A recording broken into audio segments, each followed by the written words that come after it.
Hey guys, welcome to the Utu Podcast. My name is Ashley and I'll be your host for today. Today we're going to talk about youth in politics, and I have amazing guests with us in studio today. I'll let them introduce themselves. All right, my name is Calvin Muga, good governance and human rights expert. Amazing. Glad to be here. My name is Janet Mura, but commonly known as Janet Mkenya. I'm the Deputy County Secretary, DCP in Nakuru. I'm also a senatorial aspirant in Nakuru County. Amazing. So, Calvin, Yes. I'll start with you. Okay. So, what is your view of the current political state and where are the youth placed? We are in a not very promising state. A not very promising state, of course, looking at the politics that have been going on, and also looking at the position of young people, especially on matters of politics. Because when you look at the kind of politics that we actually having today, we are already beginning to see the incitements really happening. And some of these things are really not very good for young people, especially getting into politics. Because there is the fear of some of this, the violence that we are probably seeing, and some of the incitements that we are probably seeing, and how then youth are supposed to get involved into some of these conversations in such an environment. When you look at the 2027 elections with the current things that are happening, we are also not very sure whether we are going to have a very peaceful election. And when we fail to have a peaceful election, then we are also looking at the position of young people then in the violence environment that we are likely to find ourselves into. So there's a whole question on how can young people then participate in such an environment that we find ourselves in today. Janet, what is your view? I think personally I will be very ruthless about the kind of the country that we have. Actually, I can just echo Trump's remarks some years ago that this country is just a shithole country because our youths are being really mishandled and they're being misused because if you can see the position of our young people in the current political spaces, they are treated as breadcrumbs. They are sidelined and they are put there just to be used at when it is convenient. And it's so unfortunate that our decent, our well-learned young people of this country, instead of being meaningfully engaged in politics, you find they're the ones now being used as goons, and it's so wrong because they're ending up ruining their reputation, and that is something which is very wrong, and I really discourage that. So the position of our youths, as far as it's concerned with the current political spaces in this country, is not such good. Very few of them, like some of us, are able to occupy decent spaces in our political cycles and be able to rebrand themselves and also be able to move out there and even get their names out there so that they can get the various leadership positions that they wish to have. Okay. So you are a political aspirant, yes? Yeah. You have said that you are vying for the senatorial seat, Yes. Nakuru County. Yes. On the DCP ticket, I assume. Yes. Do you think that DCP is going to bring the changes? Based on the kind of not so good experiences that we've had with the current administration, we are going to come up at least with some radical changes that are going to make us a better political outfit, which is there to actually offer mentorship to the young people and groom the next generation of young people, because this is something that we have goodwill from our party leader, who is called Rigathi Gachagua. So based on the shoe that we've worn before, we're gonna ensure at least we wear another better shoe next year, so that at least be an example to the rest of the people that, look, we can do things better, and we can be able to put a good example to other people out there. So this goes back to this point where, as Kenyans, we do have the behavior of repetition. So back then, the current president had a lot of opposition from the former president. And through that, he gained sympathy votes and he got into power. So this is a question to maybe both of you. Okay. When does political rebranding become reflective, and when does it become a political strategy? Because I believe that sometimes it's just a political strategy, Now I have to get votes. I have to go to the other side. Or is it reflective that I was actually in government and I didn't like what they were doing, and I have to do better? Okay. So how do we distinguish this as Kenyans? Because through history, we have a proven track record of repeating things. Mm-hmm. So, for those who are greatest champions of now the current administration, we had our own manifestos that was highlighting very well and very clear what was the agenda, what was the youth agenda, what was there in terms of the agenda when it comes to women, and what was there that the president was supposed to do for the people of this country. And that is why we moved around the country and we were shouting all over about hustler narrative and whatever. And actually, I'm telling you, most of the people who are at the grassroots, they were able to buy into that agenda very easily, because we are speaking into the needs of the people at the grassroots who are in perennial poverty cycle, and they're not able even to fend themselves. They're not able to afford a decent living. And actually, luckily, most of the Kenyans bought into that agenda. Now, back to your question.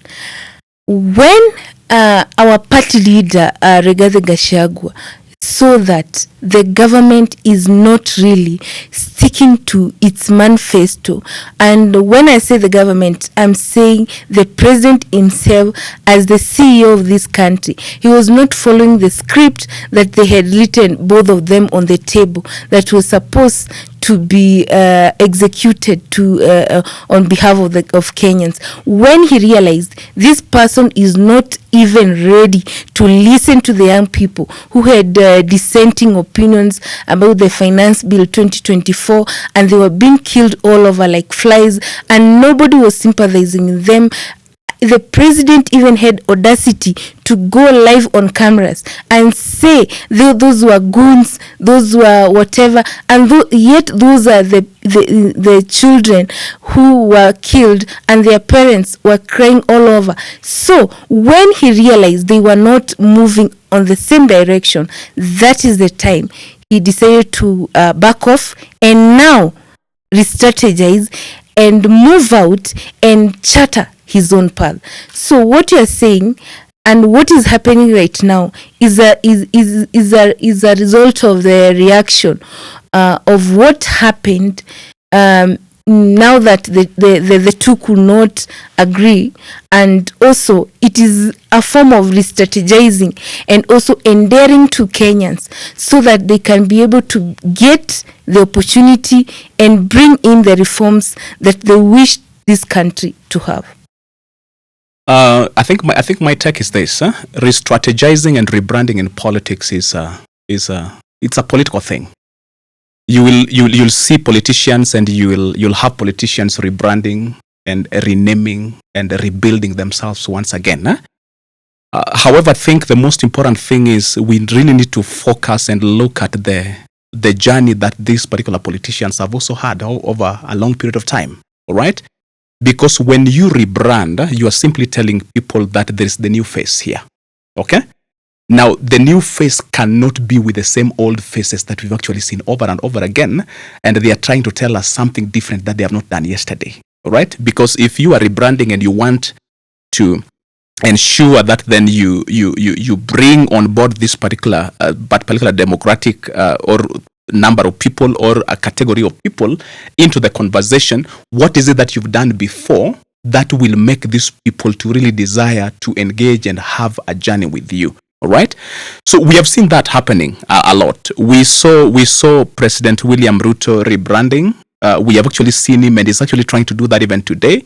We've actually seen Rigathi Gachagua and the team really rebranding. But we must also look back and ask ourselves, how has their journey in politics been before we get here? Because politics is full of hypocrisy.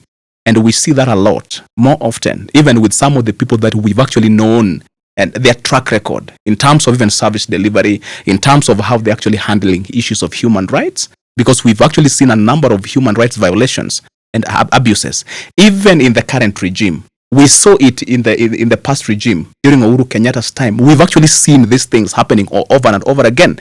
So the question that we must ask ourselves is, if somebody comes today and now begins to wear a sheep cloth, yet we know that this is a wolf, will we be able to understand or determine that this person is actually not fit to be re-elected or to be elected as a member of parliament or as a president? All right?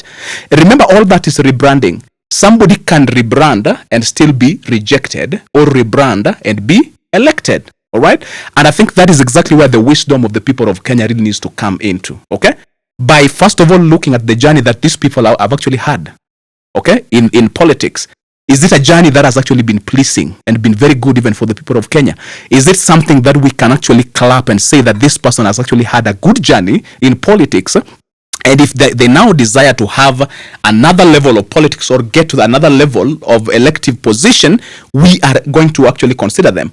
Or this person has actually violated human rights, has actually starved people of service delivery, and therefore coming back again and requesting for another term is not something that we are going to give. So rebranding and re-strategizing is something that is there in politics. The only thing that we need to do as Kenyans, we need to be wise enough to begin now looking at them keenly, detail by detail, the journey that every individual has actually had to warrant them the second term or to warrant them the first term. So it is safe to say that in political rebranding, it's all about political strategy and not about reflective thinking. It's not that they saw that I was wrong at first and I want to actually do better for the people of Kenya. Yes, it's very true. And most of the time it's the interest that the politicians are having. It is not because they have done some introspection na wakaona ya kwamba there's somewhere that I did not do right. I am actually willing to do them right. Now, it's all about politics and about their interest. And even when they tell you that they're actually going to do it much more better tomorrow, you cannot hold them to account on that, on the basis of just mere statements that they are made. Until something is written down between the youth and the government on how they are going to deliver services and how the youth will actually hold them to account, it becomes very difficult to hold them to account using their own words. Okay? But sometimes, again, in politics, the words that you tell us as a politician, especially with the powers that you have, are words that we will probably look at one by one and say that this is exactly what you said. Okay? But Peter Rono will tell you, because they work around issues of budget, that if it is not budgeted, it cannot be done. So if a politician comes and stands in a podium and says that I'm actually going to employ 100 youth, and we are not having something in the budget that indicates that certain allocations have actually been made towards that, okay, then it becomes very difficult to hold these people to account because it was not written anywhere, all right? But where they come and they tell us that this is exactly what we are actually going to do, okay, it is part of re-strategizing and rebranding. There is no assurance whatsoever that this politician, have not written anything down that is creating what you call an agreement between us and them, is actually going to do this. It becomes very difficult.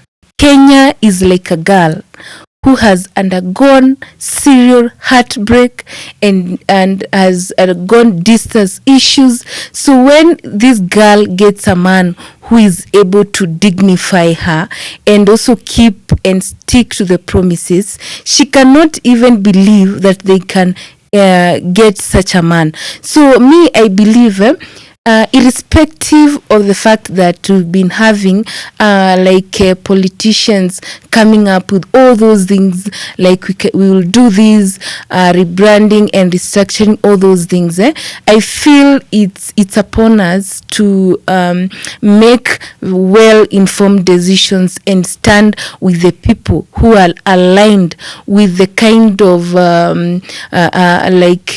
things that we as Kenyans wish to be done.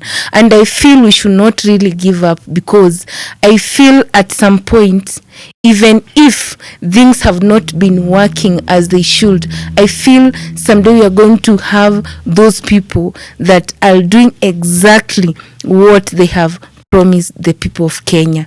So lazima tuwe watu wako na matumaini, and I feel things will work out someday.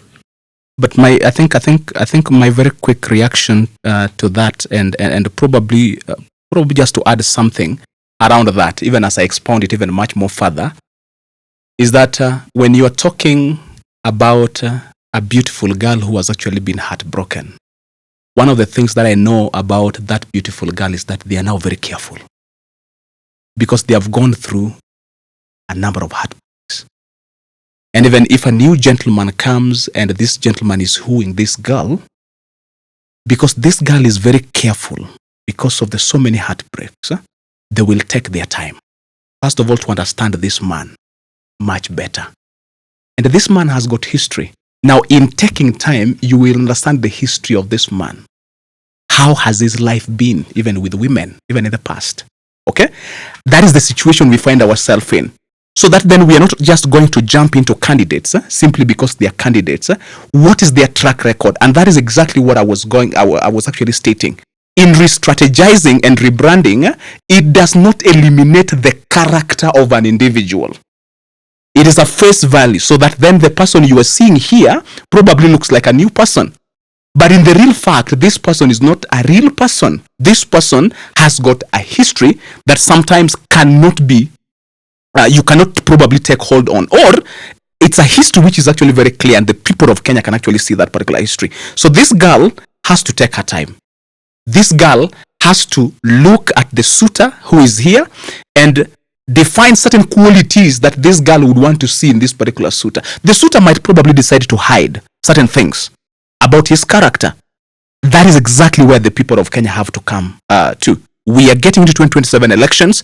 We are likely to get some other candidates, especially looking at the presidential. All right, we are likely to have some other candidates coming into the picture, but we have to go back and ask ourselves, what is it that we can do to ensure that then the suitor who is coming on board this time round is someone who is going to carry the aspirations of Kenyans, not just make mere statements in the political podiums, but will follow those particular statements with actual implementation, service delivery to be key, and respect to human rights.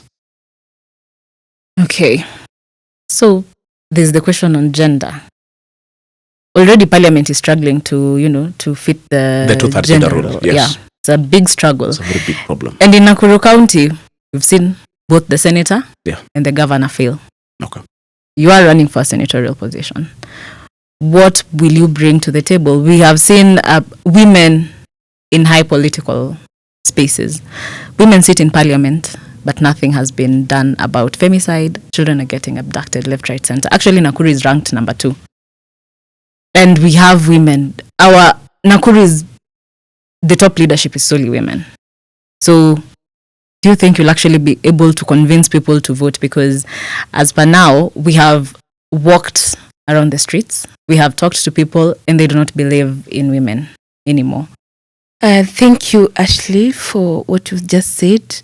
But I can confidently tell you here that before I aspired to move around the country, around the county, and speak to the people about electing me as the senator next year. I used to believe in that notion that these people are tired of women leadership. But I can tell you for real, for the meetings that I've managed to move around, I'm telling you, the reaction has been very positive from both men and women. And actually, I'm telling you, and I'm here to say this, when we elect leaders, and leadership is genderless, and when somebody fails, they should be looked at as Janet or as John who has failed. It is not anything, it has nothing to do with the gender issue, because we have previously had men getting elected and they failed to deliver, and have never said that you're not going to elect men. What we do, we just go, we continue voting and voting, even sometimes we replace with the same men, but those who are merited and they can do the work. So what I'm saying is this, Nakuru County, the people of Nakuru County should continue electing their leaders. They should continue electing their leaders. It doesn't matter whether they're women or they're men, but elect till you get the right person who is supposed to serve in that position.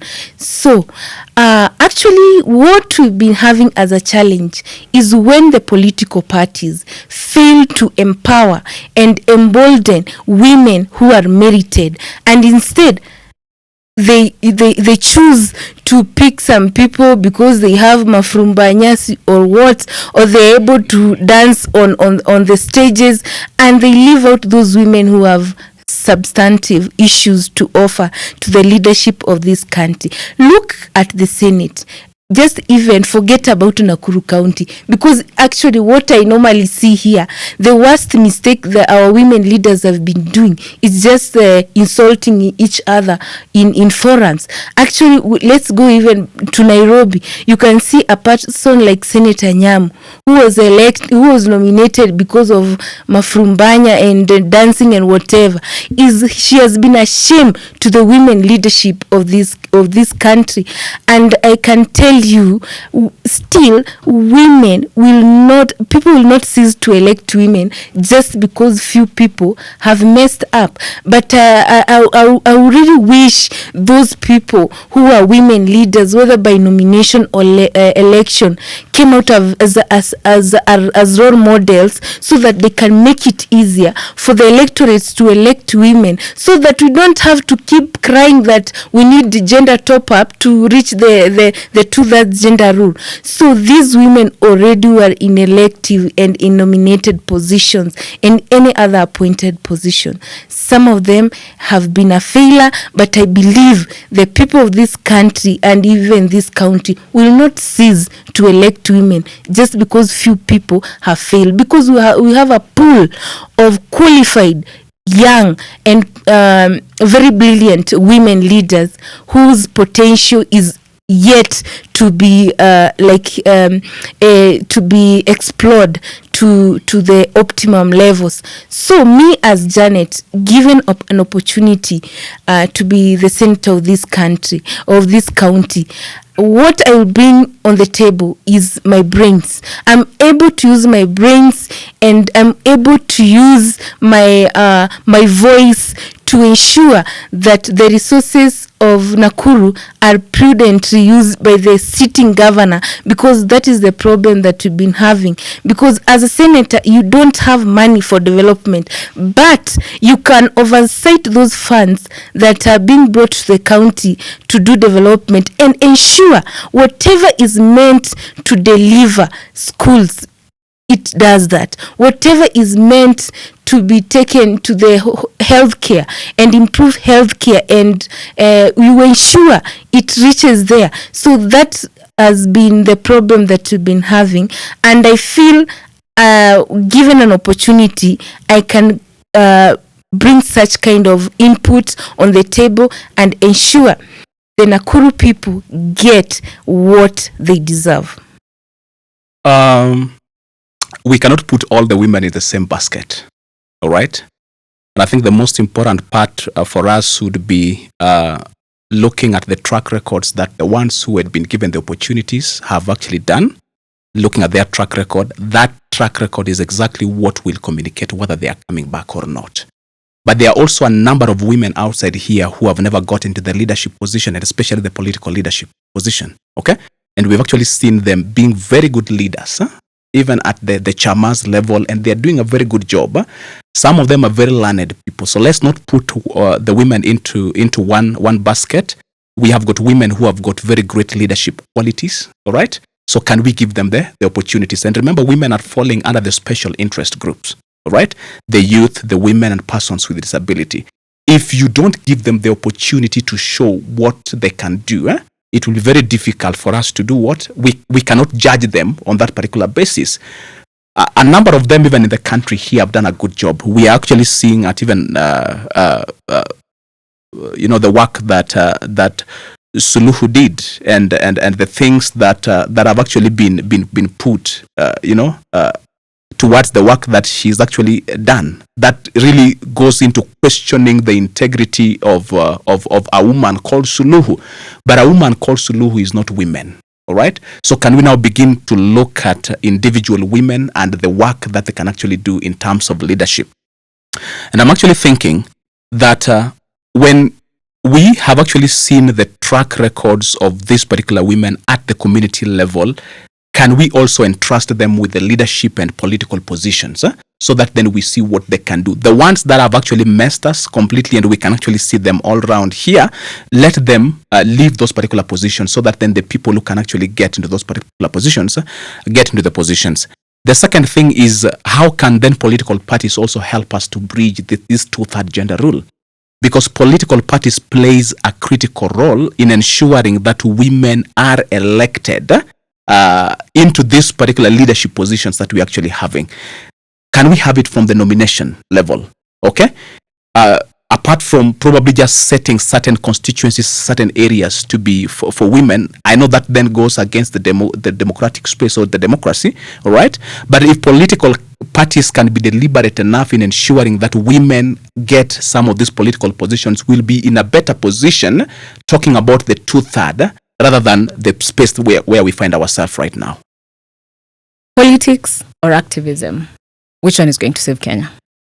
Both. For me, I think I will go with both. Because you see, activism helps us to understand how politics is run. It also helps us to understand some of the governance issues that there needs to be addressed politically. All right. Now, the politics aspect part of it is you get a man and a woman of integrity who gets into politics, now picks the issues that have actually been raised up here from the activism level, okay, to now actionable, okay? Because activism most of the time is bringing some of the things that are hidden into the forefront, so that then they are seen. So that then if there is issues of advocacy that needs to be done, if there's issues of, coming up with the laws and putting some money into some of the issues that needs to be addressed, then they're actually addressed at that particular point. So for me, I think the two of them are very critical and very important for us. We can't run away from them. Whatever we've actually seen happening from the Gen Z's demonstrations and everything else must actually build up into something, okay? And building up into something would be something like even getting into politics. Do we have very sober young people then who are actually going to get into politics but do not forget exactly where they came from, some of the issues that they were agitating for, all right? So for me, the two of them actually are very critical and very important. Will the Gen Zs save the country? We've seen them gain momentum, lose vision, sight along the way. So do you think that they have the opportunity, do they have the capacity to actually save this country? Actually, personally, as a leader, I believe everyone has the potential and capacity to bring change where they are. So for Gen Zs, I feel we still cannot dismiss this group of people, because just a few months ago you could see these young people still went into a social media space like TikTok and started and Twitter and started that Nico Kadi campaign, and you see how it went viral, and actually it helped us for the people to turn up in good numbers, and they registered as voters. leaders. So we cannot really dismiss these young people. And I really pity those people who are dismissing them just because they are not able to participate, especially in the by-elections that are happening across the country at a time like this. But those numbers will be reflective next year when these young people will be offered the opportunity to vote for their leaders. So despite the fact that we don't have that big united voice of this group of people, because some decided to take stand in political formations. So you find some are in Mimi Ndio Sifuna formation, others are in DCP, others are in wherever parties that they are, and we have some who are even from their own political parties, and still we have a group of them who have decided to remain like neutral without taking any shape in terms of politics. So I feel these young people, irrespective of the spaces that they decided to fragment themselves and stand, I feel they still have a chance to bring those changes. There's still a voice that we cannot ignore. Amazing. So as we wind up, what's one word that you'll use to describe Kenyan politics today? I'm a politician, so I Kenyan politics, I feel I can say it's very petty. It's very expensive. There is so much unnecessary bickering. We have a country which is run by rogue leaders instead of settling and coming up with substantive issues and address the real problems that Kenyans are facing. You find them, they are on top of vehicles, giving promises on top of other promises that they have not fulfilled. So I think surely we are in a mess. It's actually messy, but we hope things will get better. I think I will give it three things. Number one, she's talked about messy. It's actually very messy, okay? But I think the second one is very expensive, because we're also talking about the position of the youth into politics.